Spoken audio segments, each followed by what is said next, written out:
Merci de rester fidèle au programme d'ITV. C'est parti pour cette édition du soir du titre. Message du nouvel an du chef de l'État, Bassirou Diomaye Faye. Les citoyens livrent leur point de vue. Certains saluent l'initiative prise par les autorités d'élargir la déclaration de patrimoine à tous les agents de la fonction publique. La culture du riz à Mahmoud Diola, c'est à Ziguinchor, menacé par la salinisation et l'absence de matériel agricole. Les agriculteurs invitent les autorités à les accompagner en construisant des digues de protection. Et puis la route Oukout-Youtou, c'est dans le sud du pays, impraticable en période de pluie. Les peuples habitants de la zone se sont mobilisés pour refaire l'accès, sortir de l'enclavement. Voilà pour les titres. Le développement, c'est dans une poignée de secondes.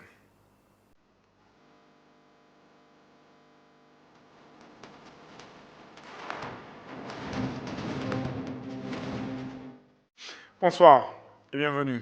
La culture du riz.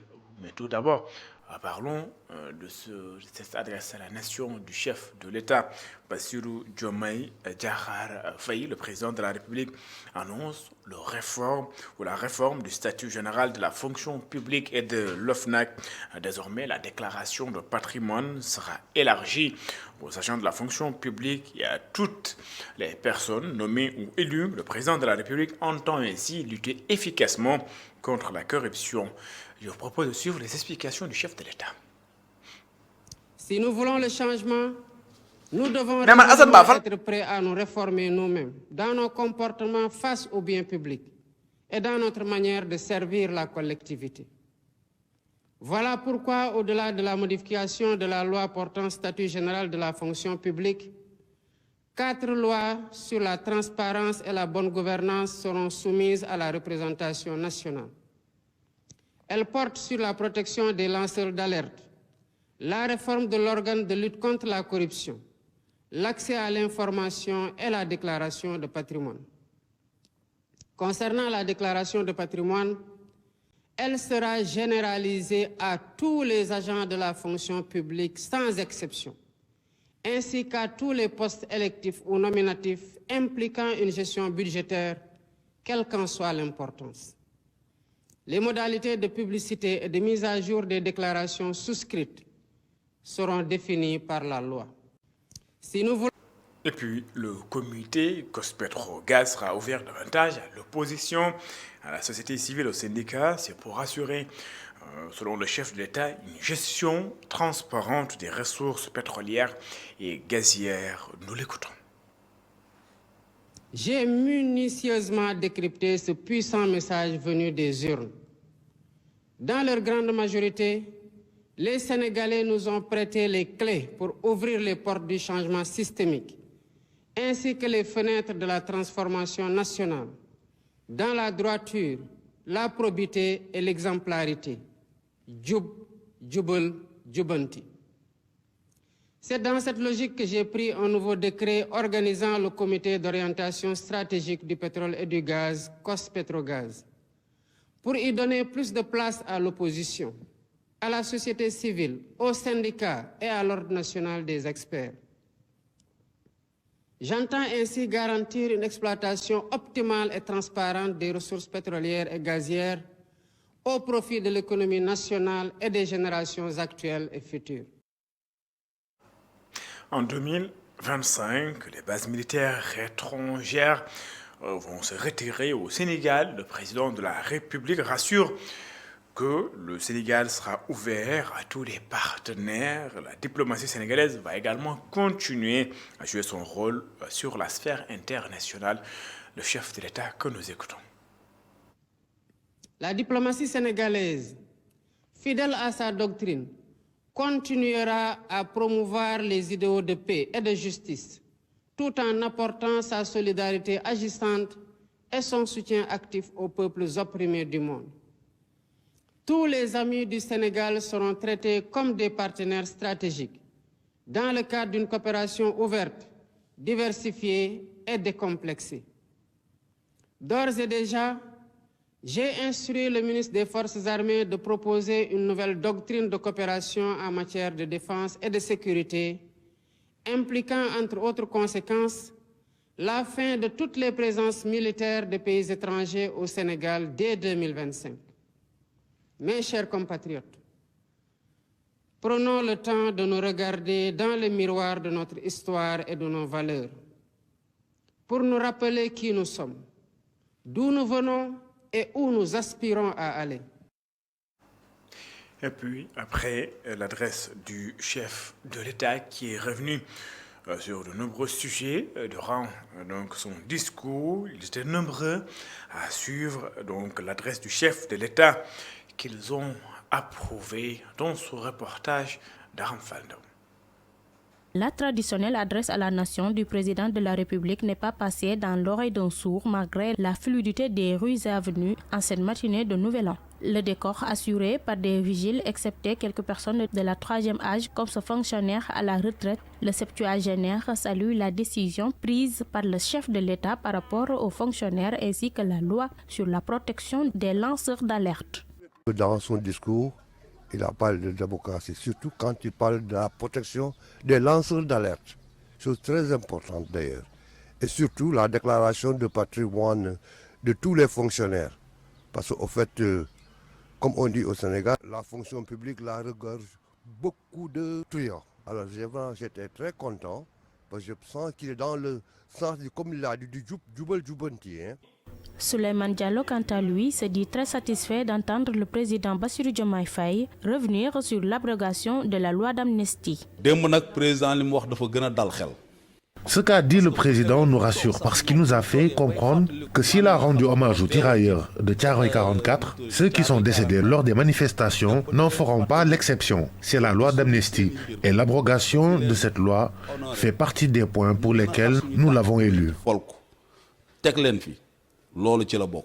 Lors de sa déclaration d'hier, le président de la République est revenu entre autres sur la loi d'amnistie, la déclaration de patrimoine des fonctionnaires, ce qu'attendaient pas mal de Sénégalais dans son premier message à la nation de veille de Nouvel An. Un Sénégal uni, souverain, juste et prospère. Aram Faldo, le syndicat autonome pour le développement de l'éducation et de la formation, n'est pas satisfait du message du chef de l'État. D'après le secrétaire général du SADEF, Bassirou Diomaye Faye, a oublié le secteur de l'éducation. Ce que déplore Mbaïsar, secrétaire général du SADEF, et rejoint par Antoine Diouf. Oui, nous avons été effectivement surpris de voir que le président de la République a ignoré royalement le secteur de l'éducation, un secteur vital pour le développement économique et social d'un pays. Nous avions pensé que quand le président de la République devrait s'adresser à la nation, il devrait, après avoir bien entendu rendu hommage aux femmes, aux forces de sécurité et de défense, il devait également rendre hommage aux soldats du savoir. Ces braves enseignants, ces braves hommes et femmes qui plantent le drapeau du savoir partout, le chef de l'État devrait au moins leur rendre hommage, ne serait-ce que saluer leur entretien, leur engagement et leur dévouement à servir la nation. Mais hélas, le président de la République a royalement ignoré dans son discours les enseignants. Et cela veut dire tout simplement que la place que l'État doit accorder à l'éducation, cette place-là véritablement mérite d'être revue.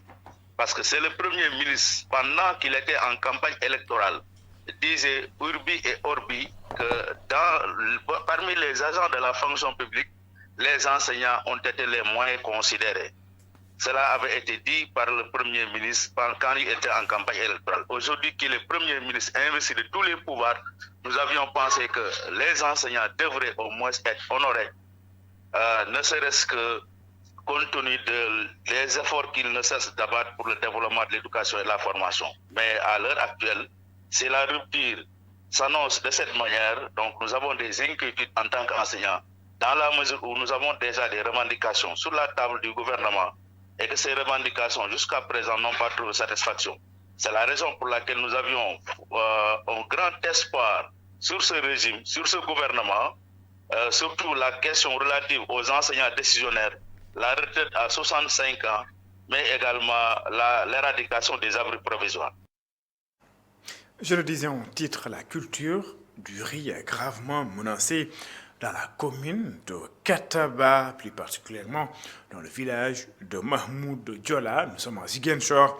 L'absence de matériel agricole et la salinisation des surfaces cultivables perturbent le sommeil des agriculteurs. Les habitants de cette zone invitent l'État à les accompagner en leur fournissant du matériel agricole et à construire des digues de protection pour lutter contre l'exode rural. Hassan Ba et Daouda Sambo.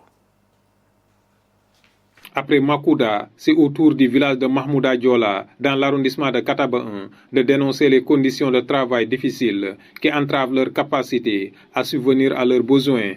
Historiquement reconnu pour sa grande production risicole, le village risque de perdre cette réputation en raison de l'absence de matériel agricole adéquat. Bon, les difficultés rencontrées, d'abord, nous avons un matériel rudimentaire, plus particulièrement le Kajandou, d'autres l'appellent les 2,50 m, qui nous pose d'énormes problèmes. Et la plupart de la jeunesse actuelle n'est pas apte à la culture avec le Kajandou. Et maintenant, les difficultés rencontrées sont là, très énormes. Selon Ousmane Diatta, cette zone possède pourtant de nombreuses potentialités agricoles qui pourraient offrir des opportunités de réussite aux jeunes locaux. Cependant, les conditions de travail actuelles poussent de nombreux jeunes à fuir vers des aventures incertaines ailleurs. Fixer beaucoup de jeunes, parce que la plupart des jeunes qui vont à l'aventure, ils vont uniquement pour chercher de l'argent pour subvenir aux besoins de leurs parents. Mais maintenant, si l'autosuffisance alimentaire est assurée, il n'est pas question. On a nos vergers qui sont là, qui peuvent compenser le reste qui suit. Outre le manque de matériel pour travailler la terre, l'intrusion de l'eau salée continue de réduire considérablement les surfaces cultivables, rendant la situation encore plus difficile. Effectivement, nous avons construit une digue qui nous a été financée par la CICR en 2018. Mais aujourd'hui, cette digue-là n'est pas digne de son nom. Elle est détériorée, elle est cassée maintenant que l'eau du fleuve est en train vraiment de prendre de l'ancrage. Au niveau de ces populations ont tendance à abandonner ces rizières, c'est parce qu'il y a l'avancée du sel. Les femmes très impliquées dans la culture du riz expriment également leur frustration face aux conditions de travail pénibles qui découragent même les plus motivés. góob bi dafa metti liggéey bi sax dafa metti depuis ci béy ba ci jëmbat ba ci góob dafa metti léegi si mettit boobu ñun ñu ngi ñaan tamit fekkente ne ñun nu ñuy ñaanee ni ñu mun ñoo dimbale président mi mun nañoo dimbale mu jàppale ñu dimbale ñu. Cette zone de l'arrondissement de Kataba 1 dispose de vastes potentialités agricoles, mais le manque de moyens reste un frein majeur à l'installation durable des jeunes et à la valorisation des terres. Les populations de Youtou et d'Efok, situées dans la commune de Santhiaba, Manjak, entreprennent des travaux pour faire face de réparation pour de la piste Oukout Youtou. C'est pour faire face à l'enclavement de la région. Elles ont commencé l'élagage des arbres afin de dégager la route qui relie Oukout à Youtou. Malgré la réhabilitation en période de pluie, elle devient impraticable, obligeant ainsi les habitants à emprunter d'autres voies. Ces derniers interpellent les autorités. Je vous propose de suivre les explications de Jean Tosdiata. Il est le coordinateur du comité de développement des villages de Youtou et de Oukout. Les villages de Youtou et d'Efok se trouvent dans la commune de Santhiaba-Manjak, département du Souy. Et ces villages qui ont tant souffert du conflit armé, malgré ses potentialités, vivent aujourd'hui une situation économique et sociale très difficile. Et la journée d'aujourd'hui est certainement la énième tentative allant dans le sens de trouver une solution provisoire à ce problème qui hante le sommet des populations des deux villages, Youtou et Efok. Il convient, hélas, que tous ces efforts entrepris avant cette journée seraient vains, puisque les horaires de ces deux villages ne peuvent plus effectuer le transport des voyageurs de ces localités et ceux des villages de la Guinée-Bissau, Ediaten, Boudjing, Kassolol, Souzana, Yal. Et c'est dire que cette piste promeut l'intégration sous-région tant chantée par les autorités ouest-africaines membres de la CEDEAO. Femmes qui s'activent dans la commercialisation des fruits, Ces femmes peinent à écouler ces produits qui pourrissent dans les forêts. Même si pendant l'hivernage, aucune voiture ne peut entrer. Donc ça cause problème. Même si il y a un sentier qui est en cours, le sentier sera aux arrêts. On a des problèmes pour évoquer les produits comme les mangues, oranges, tôles, bananes, citrons et tant autres. Des problèmes toujours, il y a tout le temps des problèmes au niveau des malades. On a perdu 3 femmes parce que pendant l'hivernage, la route là est devenue inaccessible et impraticable. Et la voie fluviale constitue la seule alternative pour ces deux villages aux potentialités agricoles et fruitières incommensurables. Parlons tout à fait d'autres choses.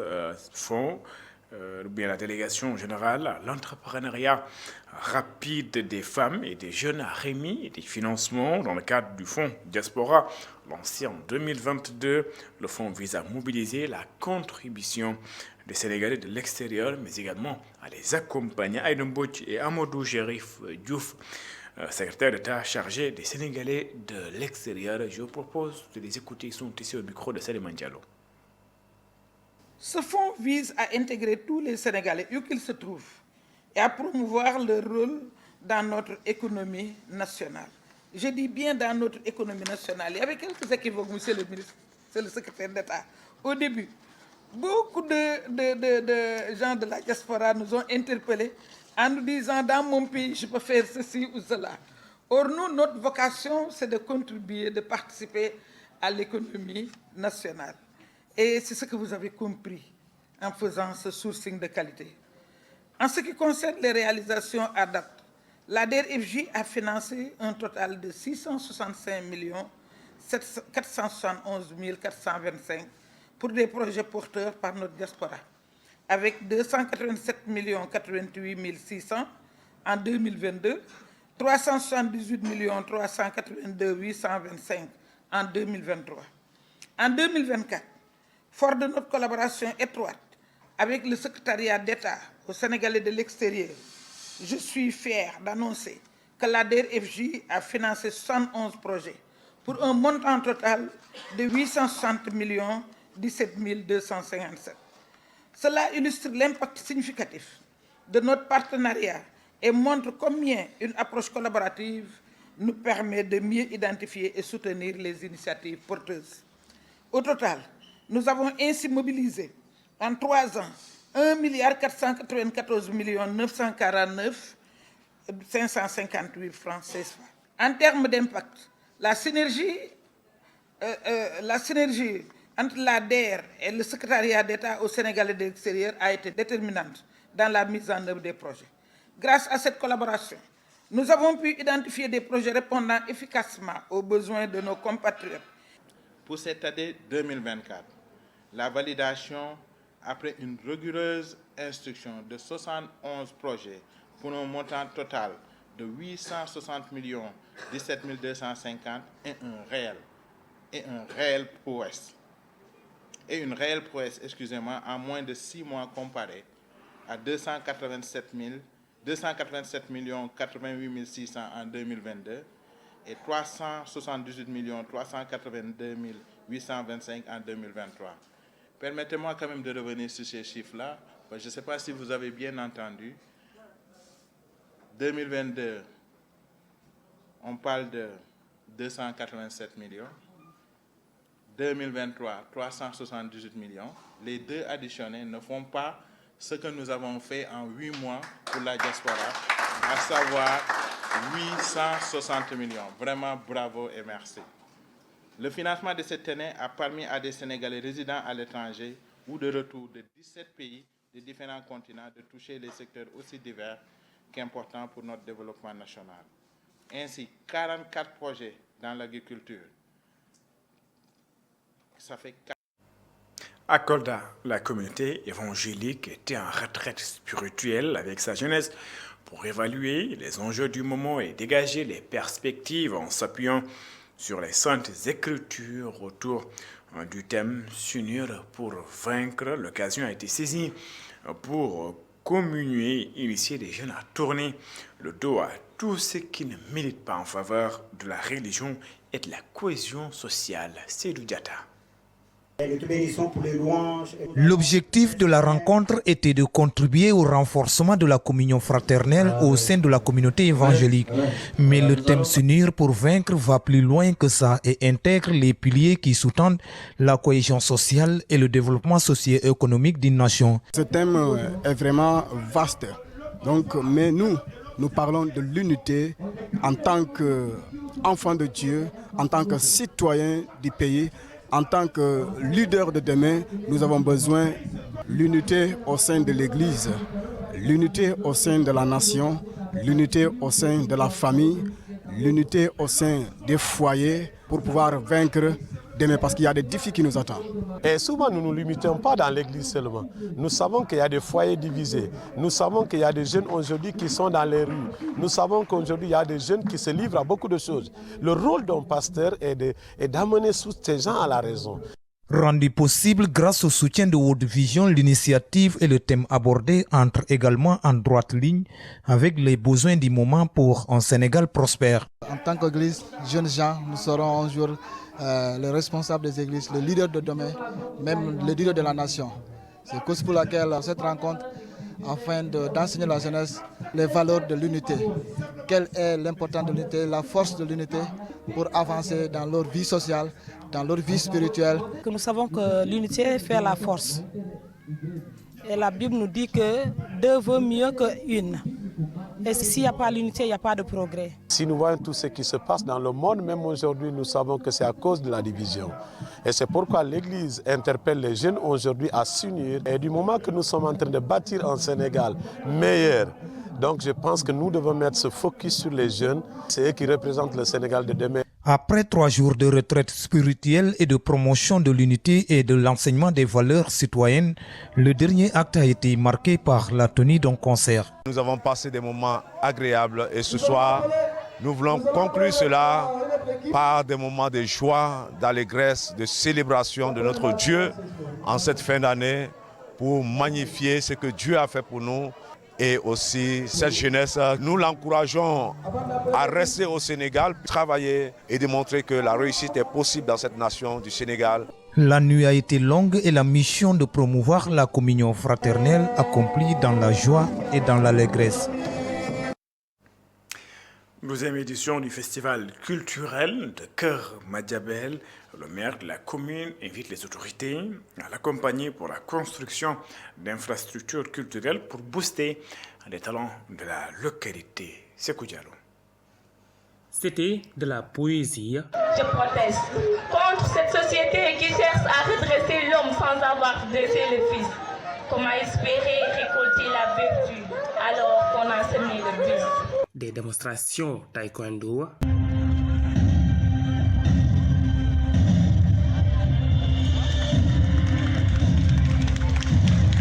Des prestations des élèves franco-arabes.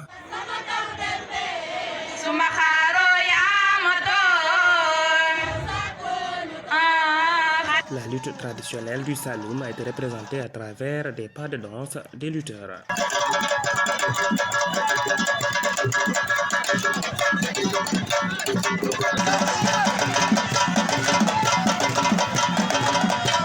Keur Madiabel a pu montrer des talents culturels à travers ce festival. Le maire est prêt à accompagner la culture madiabeloise. Nous avons en ligne de mire la construction d'une médiathèque pour la formation, pour la production et la promotion des biens culturels en faveur des artistes de Keur Madiabel dont les talents ne sont plus à démontrer.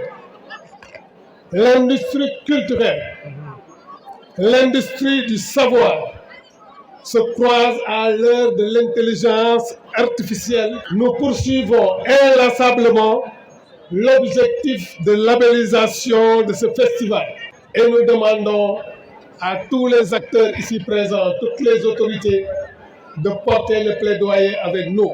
La 12e édition du Festival des Arts et Cultures de Keur Madiabel a fait vibrer la ville avec des prestations culturelles locales.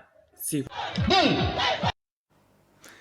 d'ailleurs cet élément qui me fin cette édition. Merci de l'avoir suivi. Excellente suite de programme sur les antennes d'ITV. l'actualité en continu sur www.imedia.sn. Vous pouvez donc continuer à suivre toutes les actualités sur le site internet du groupe Immédiat SN, www.imedia.sn. Excellente suite de programme sur les antennes d'ITV. Au revoir.